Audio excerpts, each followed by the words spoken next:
Alright mga karepa, hindi ko pa nakikita ang daanan ko. Ayos na yan. Ang gamit dito.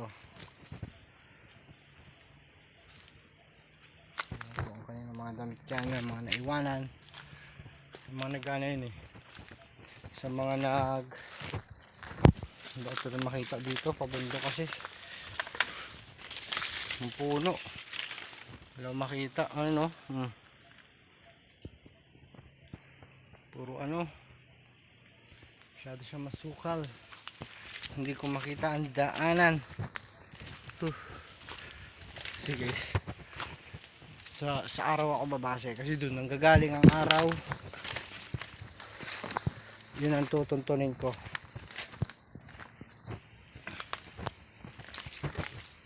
Ayun, may naririnig akong ano. Hugong ng motor doon banda. Yan. Doon banda, ibig sabihin doon malapit ang kalsada. Okay. Paano ba naman di ka maliligaw dito eh? Puro puno. Yun, may naririnig ako. May naririnig na akong ano. May naririnig na akong sounds. Tsaka ano? Sounds at tsaka andar ang mga motor. Kahit na yan, kaya na pa akong naglalakad. May isang oras na siguro. Mula nung na ano ko, mula nung hindi ko makita yung daanan, may isang oras na siguro. Ito.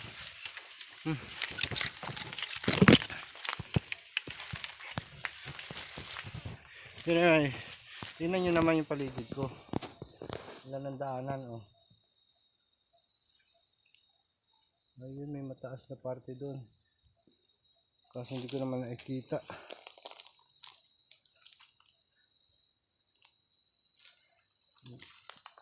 Diba? Yung daanan.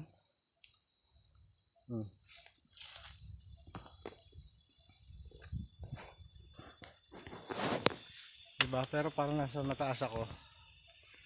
Parang nasa mataas ako na part. Diba? Walang daanan mga karepa.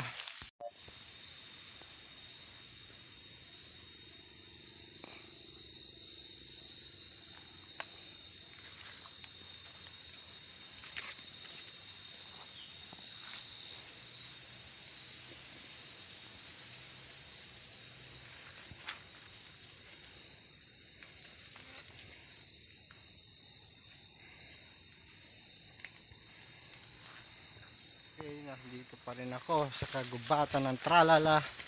Hindi ko pa rin alam saan ako pupunta rito, pero may narinig na akong mga ugong na sakyan doon.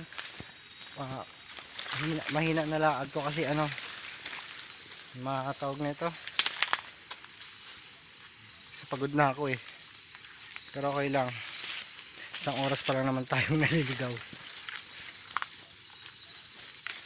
Hanap-hanap lang ako ng lakad-lakad lang doon, papunta sa may ano, sa may tunog. Sa kabilang baryo na yun. Baka sa kabilang baryo na, kabilang bundok na ba, Antique. Hiwalay na ano.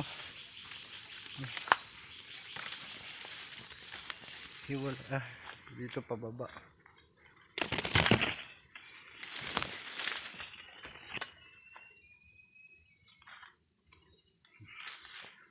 Laad lang dahil walang daanan, dire-diretso lang.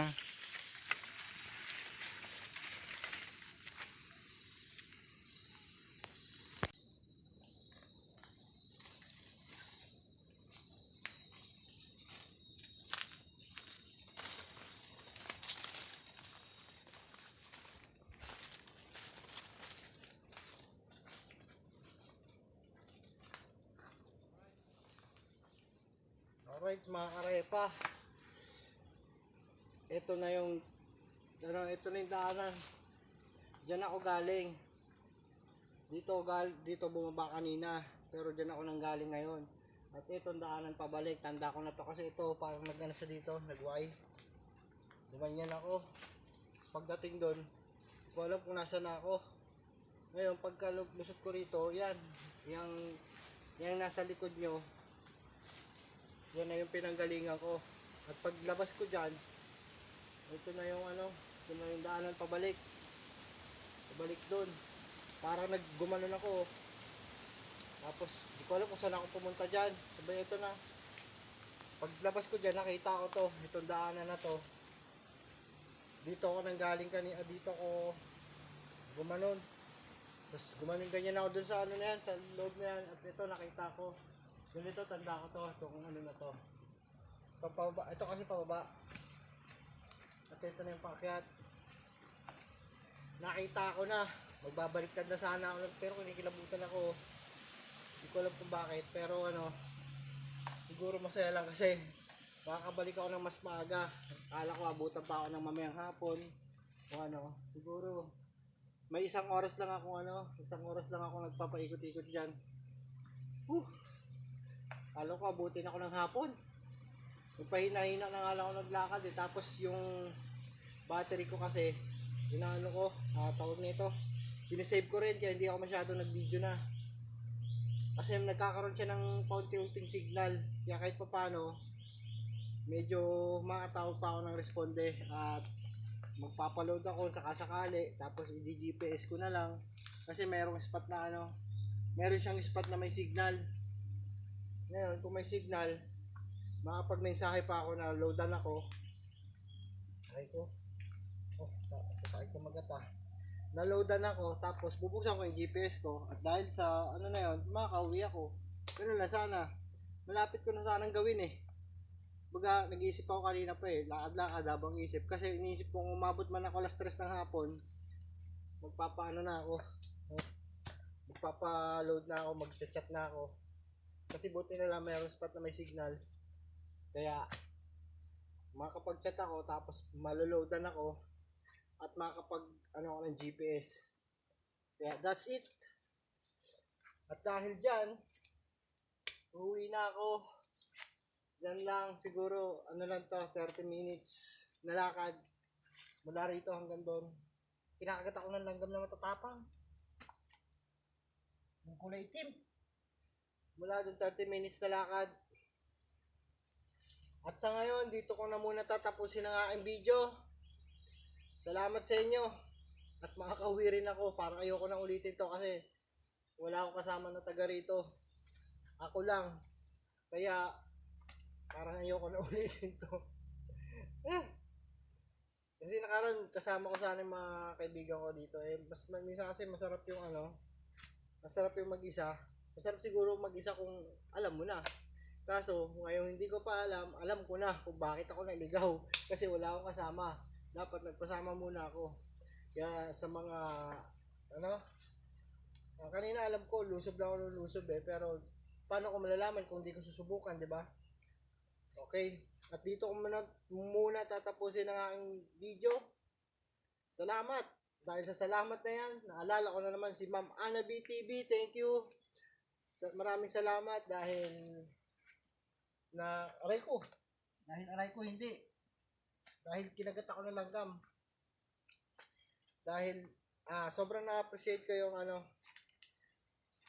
yung pag-sponsor sa ko, subscriber. Pwede ba yun? Salamat. At dahil dyan, tatanawin kong utang na loob yan habang nasa YouTube ako, habang nag-YouTube ako. Ikaw ang maalala ko kay nila Tita Au Weirdo Official. Tol Weirdo kasi parehas din kami taga Paranaque. Okay, yun na lang muna. At salamat ulit sa inyo. Sa mga hindi ko nababanggit, pasensya na. Pero naalala ko naman kayo, hindi lang sa mga aktualan na ganito.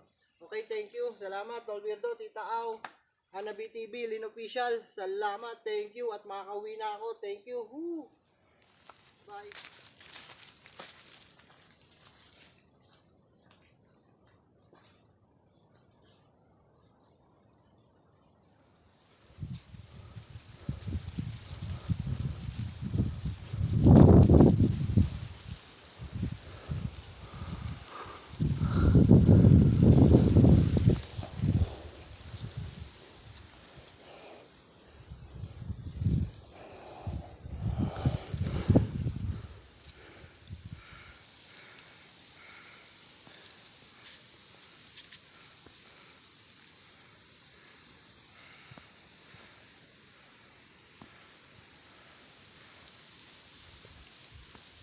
Alright mga karepa, nandito ako sa taas ng nyug, sa mataas na view. Ayan oh. Oh. Makita ko lang yung makita ko lang yung tamang daanan ko pa uwi. Kasi nga naligaw ako. Ayan. Nakakapit ako sa nyug. At ito yung nasa likod ko. Yan yung bundok. Diyan ako banda naligaw. Ang daanan pa uwi ko, yan dyan. Yan tutuntunin ko dun sa may ano na yan. Malaylay pa pala lakaran yan. 30 minutes. Alam ko na ngayon kung saan ako. Kasi kanina walang spot na mataas. Mas mataas pa ang mga punong kahoy kaysa sa mga nyog. Eh may nakakita ako ng nyog na mataas. Ayan. At ayan ang nasa baba.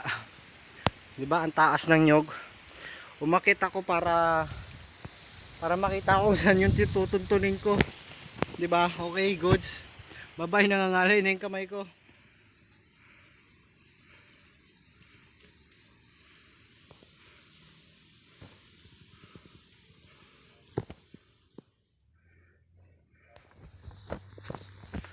Alright mga karepa, dyan ako naligaw sa paanan ng bundok na yan. Pero mga dyan siguro. Okay, bye bye, yun na lang muna. Na-share ko lang. Bye bye, thank you. Mainit na. Buti tanghali lang ako inabot. Umaga umakit kanina eh. Sige, bye bye.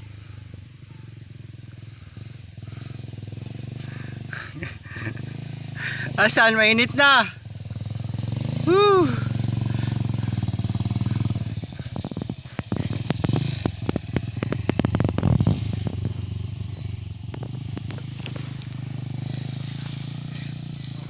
Pinsan ko yun, hindi niya ako narinig.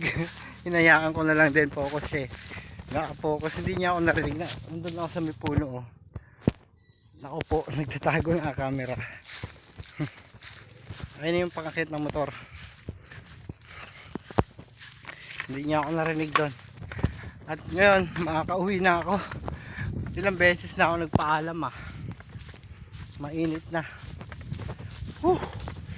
Yun na, mga na lang, mga ilang minuto na lang ba nasa bahay na ako.